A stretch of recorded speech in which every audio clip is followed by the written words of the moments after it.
Alright guys, Magic Spoon is here to reinvent your morning routine with high protein, keto-friendly, gluten-free, grain-free, soy-free, wheat-free, and naturally flavored breakfasts. This is cereal with 0 grams of sugar, 13 to 14 grams of protein, and just 4 to 5 net grams of carbs per serving. Plus their treats are just 1 gram of sugar, 11 to 12 grams of protein, and 1 to 2 grams of net carbs. Talk about starting your day on the right foot. There are flavors like cocoa, fruity, frosted, peanut butter, maple waffle, blueberry muffin, birthday cake, cinnamon roll. Need I go on? With Magic Spoon's 100% happiness guarantee. If you do not love it, they will give you your money back, no questions asked. Click the link below, scan the QR code, or go to magicspoon.com/Chael. Use my promo code Chael. That will save you $5 when you build your very own custom box. And hey, Canadian and British pals, they've got you covered too. Breakfast just got a whole lot more exciting, courtesy of Magic Spoon. I do not like this spot for Jon Jones. You guys read about this, that Jon is being charged with assault. Verbally assaulting, but he's being charged nonetheless. And I want to say there was like 2 offenses. That would be a nuisance, right? I mean, more than anything, that's going to be a nuisance. But this is a tough one for me. Now, Jon, in his version of the story, said he was celebrating, code for drinking. He was taking a nap. Code for, I don't really want to be bothered. And I think we all understand that, right? I mean, we would all understand if somebody comes to your house and they're banging on the door and you're in the middle of the day and you got to jump up and you got to go do this drug test. And that's all part of it. I'm not offering you an excuse. It just sounds like they're both kind of saying the same thing. Like Jon is openly telling you this wasn't my friendliest version of myself. And Jon had also got in front of this story. This was a meaningful amount of time ago, guys. This is 5 or 6 months ago. And Jon had got in front of the story to let people know, hey, time out. There was 2 people that came to my house, a man and a woman. And it's relevant. It's very relevant to Jon's point because he's saying there was a witness at all times. Secondly, he said, I got woken up from a nap and I was in the middle of celebrating my birthday. He's admitting that this was an inconvenience, that he wasn't being his best version, and that he happens to have security cameras. So as they left, as the testers left, there was Jon saying his goodbye. And I think it was a hug. It was a hug or it was a pat on the back, but there was something that was friendly and endearing. And Jon had put this out. Like, he let everybody know, hey, this gal's upset. She's even talking about filing a complaint. She's even talking about authorities. Let me inform you. I'm a little groggy. I'm not thrilled that they're there. Oh, by the way, it did end well. And haven't we all been in a spot like that before where we're like, not the best version of us comes out? So then you want to run it back? You don't want that person to leave with that thought of you. Or you realize, I was wrong. I was a jerk. So then you try to fix it by being overly nice. I probably just described something that happens every week of your life, right? Okay, so when the gal had raised an issue, and she first went to USADA, and USADA said, hey, and by the way, guys, I always say USADA, that's like Coke soft drink.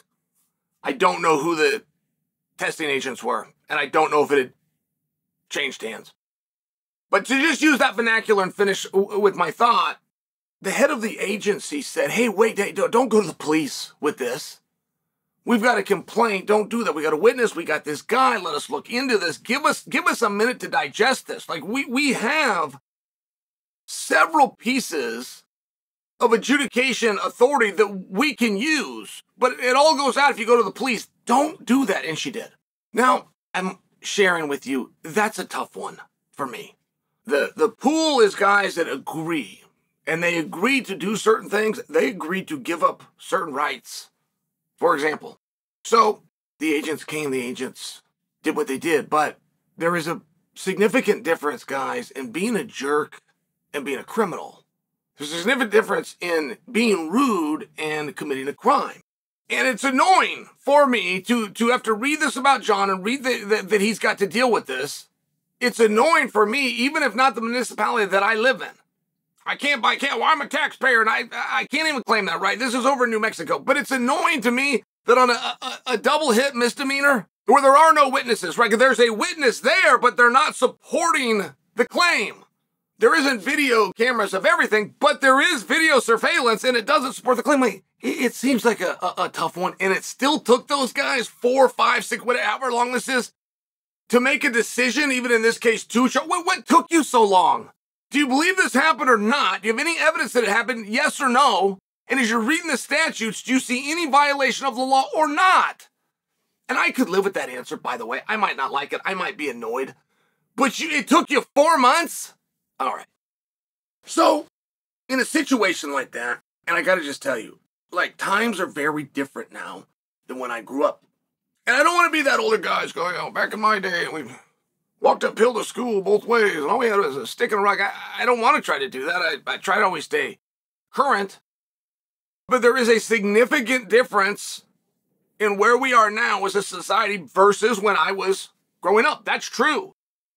When I was growing up, the gold standard for reality is what happened. It did not matter if you were with your parents. It didn't matter if you were with a teacher, a principal, a coach, any level of authority, on any level of infraction. What happened? And we're going to break that down and we're going to deduce that. And once we find out what happened, that is going to be reality, the gold standard. But now the gold standard of reality is emotion. It will not be what happened. The question is, how did it make you feel? So you end up in one of these weird spots. Did Jon touch anybody? Did he threaten to touch it? Did he try to touch anybody? Like, I'm not saying the baseball bat didn't hit him. I said he grabbed the bat, he pulled it back. Did any of those things happen? Did he do anything? And the answer that we've been told thus far, and no different from the New Mexico Police Department, is no. Not only did he not do that, he's not even accused of doing that. He's not even suspected of doing that. We're not even going their direction of did he do anything. Okay, so it's something he said. And by the way, no, that turned out to not be the case either. It wasn't something that was said. It was the tone in which he said it. And I go, oh my goodness. Oh my goodness. Really? You thought I was rude? I kind of thought I was too. I tried to make up for it, and here's what I did. We spent an hour together. To the point that I felt like I succeeded when we parted with hugs. You came here for a blood and urine sample and some paperwork. I gave you, without resistance, blood, urine sample, and filled out your paperwork. There was something within the tone, within the mannerisms. You understand that you're on my property, right? Like, you understand that while we need to be civil and I have entered this pool, we're not on equal ground. I'm not in your office. I didn't elect to do this. I didn't know what time this was going to be. You came to my property. So the way that I'm acting, goodness sakes, give me a little bit of grace. And it just seems like a colossally difficult situation. And a standard procedure, anytime two people are at work, a standard procedure, and you guys would understand this, it would then go to bosses.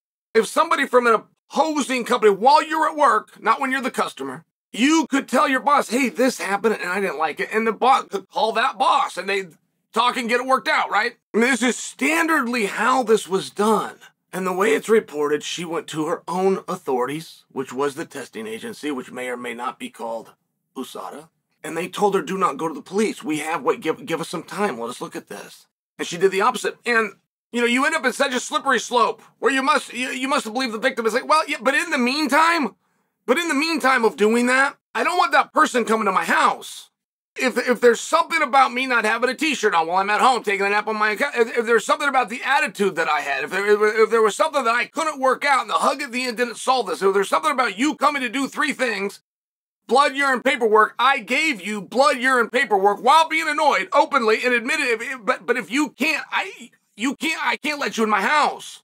And that would be for my house. Like if that's going on with Jon, when I go to the door and I look through the people, I mean, aside from my urine being nuclear anyway, but when I look through the people, I'm not going to want that person in my house, and I'm going to have very good reason. And it's not going to be a matter of I'm in the pool and they get to do anything they want. No, you don't.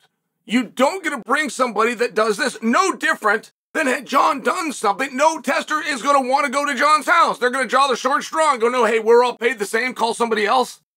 No, you're going to want time and a half. You're going to want hazard pay. It's a very realistic thing, no matter how silly that I'm being. But it is a big deal. And it's disappointing to me, just as a human being, food for thought, that the gold standard of reality used to be what happened. And now it's not what happened. It's how did it make you feel? That's not right.